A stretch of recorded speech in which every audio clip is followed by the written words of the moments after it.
تفوق عليه في لعبة مغربية شهيرة حتى أغضبه، ويعشق الشاي المغربي. مبابي يكشف كيف أنقذه حكيمي من ورطة كبيرة.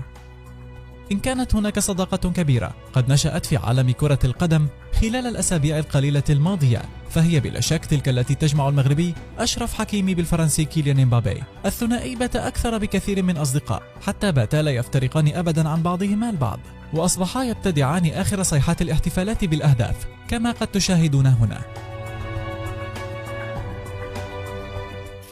الثنائي أيضا بات يلقب في مستودع الملابس بالرجلان اللذان لا يفترقان، وذلك سواء داخل حصص المران أو خارج الملعب. شاهدوهما هنا وهما يلعبان لعبة البارتشي المنتشرة كثيرا في شمال المغرب. أو هنا حيث يسخر كيليان مبابي من حكيمي عقب الفوز عليه في اللعبة، ويظهر حكيمي غاضبا.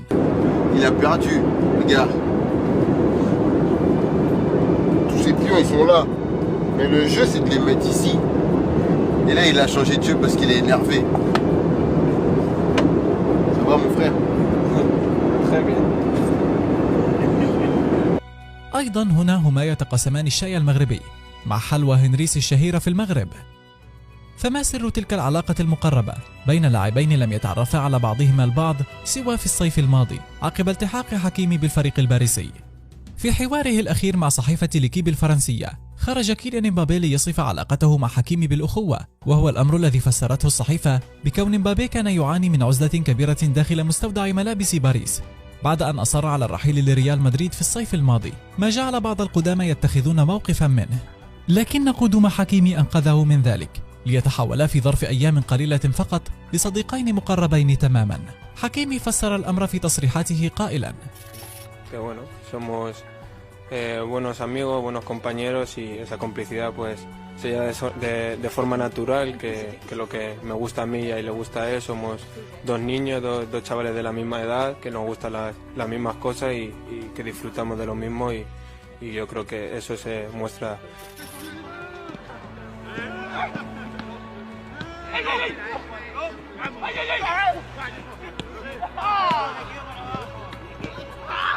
أما حسب صحيفة ماركا فتقرب مبابي من حكيمي لم يكن صدفة أبدا، فمنذ حصة الميران الأولى التي خاضاها معا رفقة باريس ظهر تناغم منقطع النظير بينهما، فمبابي يتكلم اللغة الإسبانية بطلاقة ولم يجد مشكلة في التواصل مع أشرف، كما أن كيليان يعلم أن أشرف هو أكثر شخص قادر على إفادته بخصوص الحياة في العاصمة الإسبانية مدريد، ومنحه بعض النصائح بخصوص خبايا مستودع ملابس الفريق الملكي الذي قد يكون وجهته المقبلة. الأصول العربية أيضا جمعت بين الطرفين، فإن كان أشرف مغربيا فإن مبابي يملك أصولا جزائرية، ما جعلهم ينسجمان بشكل كامل داخل الملعب ويصبحان رفيقين مقربين يتشاركان جل الأنشطة خارج الملعب.